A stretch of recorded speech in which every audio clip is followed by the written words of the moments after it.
Since 1998, Don has been a practicing attorney and a member of the Louisiana Bar Association. He was elected to the Louisiana House of Representatives in 2004, and in 2006, he was elected to the Louisiana Senate.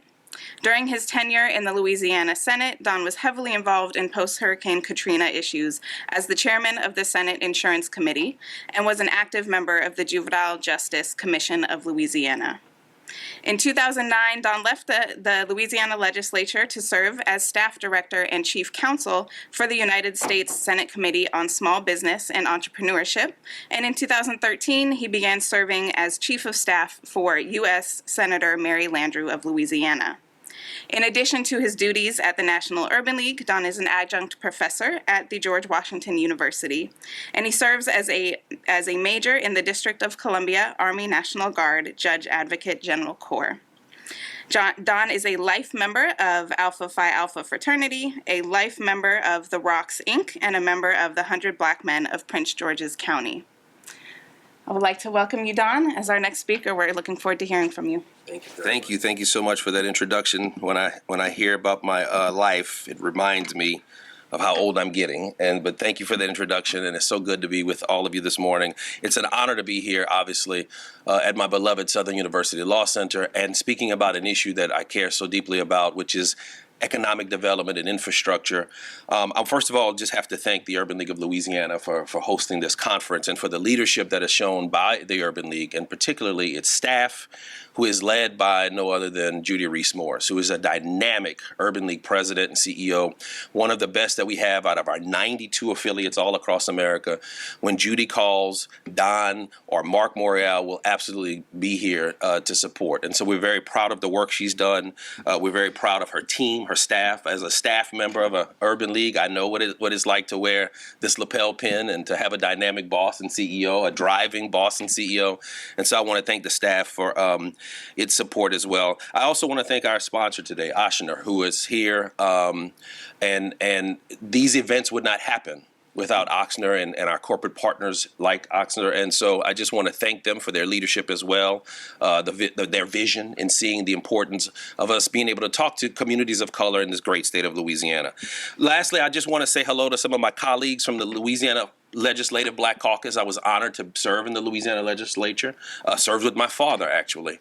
And so I'm so happy that we're doing this conference during the legislative session. I think it's important to send a message to all legislators, not just the ones who look like us, that our issues are important. And that while you're there here in Baton Rouge making policy or stopping bad policy sometimes, as the case may be, that you're thinking about the communities that you serve. And the communities that you serve are made up of many different people. So I want to thank our members of the caucus who are going to be sharing with us as well. So let me set the stage for this panel that I'm so honored to moderate in a few minutes.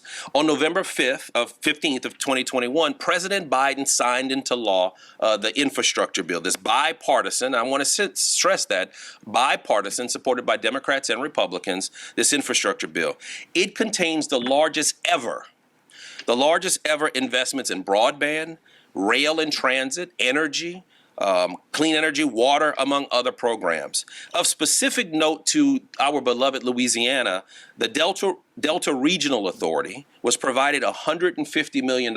It was made available until it's spent by the authority to focus on infrastructure, on workforce development, on business development. Many of the programs that organizations like the Urban League of Louisiana continue to work on. Nonprofits like the Urban League and others, as well as states, are going to be able to apply for this pot of $150 million.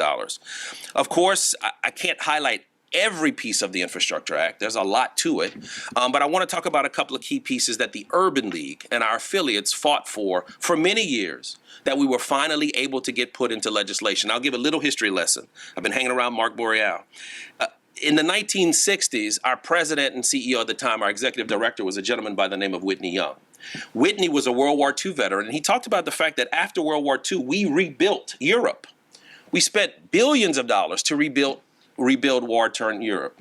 And Mr. Young called for a domestic Marshall Plan. He said, we need to have that type of investment in America, in our own citizens. We can give people the shirts off our backs overseas. See some of that right now with Ukraine. We are there. We have sympathy for people. Can we show some of that same grace and sympathy to American people as well in the inner cities, in urban America? And so many of the provisions that are in this infrastructure bill are some of the provisions the organizations like the Urban League have been calling for many years. Things like minority business development. In this bill, in the area of minority-owned businesses, the act makes the MBDA, the Minority Business Development Agency, a permanent agency under the Department of Commerce. Now, for the first time in the history of the United States, there is a department, there is an agency that has funding to look out for all minority-owned businesses, to see how they fared during the pandemic, to help them come out of the pandemic, to help give them resources they need to thrive. And so that's a major accomplishment, had never been done. Also, in the area of workforce, the act authorizes $10 million in grants to institutions like Southern University and many of our institutions, great institutions of higher education, to establish centers to train engineers and other qualified individuals in energy efficient design and operations. How many times have we heard corporate partners, our corporate partners say to us, we can't find black engineers. We can't find African-American people who design folks and energy who can help us build some of these things. There's money in this act to help train and educate our future. And so we're hopeful that universities like Southern University will participate. Now, the act focuses heavily on broadband, and that's what I want to talk just a couple more minutes about today, and addressing this digital divide. What the pandemic has taught all of us is that if you don't have access to affordable high-speed broadband, internet, then you really are behind. What used to just be a luxury, it's nice if you had it, play video games, and my daughter would watch YouTube and TikTok and stuff like that. What was once just a fun luxury now became a matter of life or death during the pandemic. It's how you went to work. It's how you saw your physician. It's how you looked for a job. It's how you communicated with loved ones. And so what we know now more than ever is this digital divide. Those who have access and those who do not, we need to close that as soon as possible. And the act spends billions of dollars to do that. I know, as a Louisianan, growing up in this state, from a rural part of this community, this state, that access to broadband, especially in rural places, is sometimes hard and difficult to get to. So I am hopeful that our elected officials, our appointed officials, our leaders are going to work hard to help close that digital divide. Let me give you a couple of examples. The act appropriates $65 billion, that's what it be, $65 billion to increase access to broadband in hard-to-reach rural communities and low-income urban communities. This includes $14 billion for the Affordable Connectivity Program. Now, what is that? That is a program that will give people who maybe are struggling to make ends meet $30 a month so that they can buy broadband, help them with their broadband. And most companies, most cable companies, most broadband companies have a plan that's priced around that amount to make sure that people can get the broadband speeds that they can use to work and to go to school and to do those things.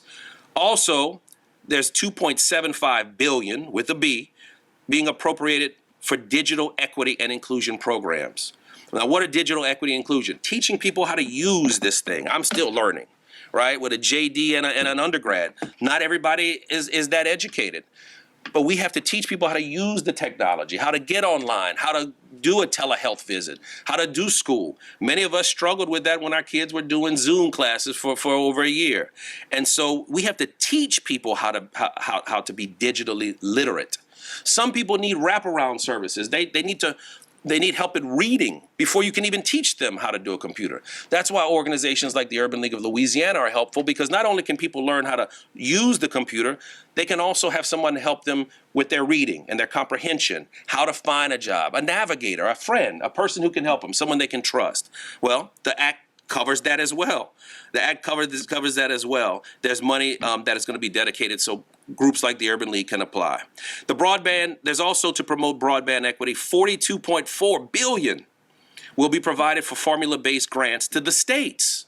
So states like Louisiana can compete for broadband infrastructure, mapping, and adoption projects. I have my good friend and former Representative Ted James, who's here now, Administrator James. He knows for a fact that we've had these types of dollars that Louisiana was eligible for in the past, and we passed on those dollars. I hope we don't make those mistakes again, Representative James, where this money is allocated to help our people, and because of political reasons or partisan reasons, we say, no, no, thank you. We cannot afford to do that. Our people deserve better here in the great state of Louisiana. Just last month, the Urban League offered a roadmap for how we should spend these dollars. I'd ask you to go to our website and look at it. It was called, we submitted comments to the National Telecommunication and Information Administration. That's an agency in commerce. They will be responsible for working with states on how to get this money. And we made 3 recommendations, and then I'll stop. 1, we recommended that they award it to organizations and governments that know how to deal with real people. Organizations like the Urban League, organizations that work with people. That's who they should award funding to. 2, they should award to people and organizations who provide wraparound and case management services. So you're not just teaching people how to use a computer, you're working with them on other skills they may need to be efficient and successful with the computer. Again, organizations like the National Urban League and our affiliates. And then finally, we want to support digital navigators or people in the community who can be trusted to help people. Sometimes people don't want to admit vulnerability. They don't want to admit lack of education or lack of knowledge. You need a trusted person, a trusted ally, a navigator to help you. We're telling the federal government, we're suggesting to the federal government, give this money to people who actually know how to do this and have been doing it so we can do it quickly. Most of these provisions are going to take years to implement. That's in a way a good thing. We've got time to get it right. But this may be the last chance to get it right.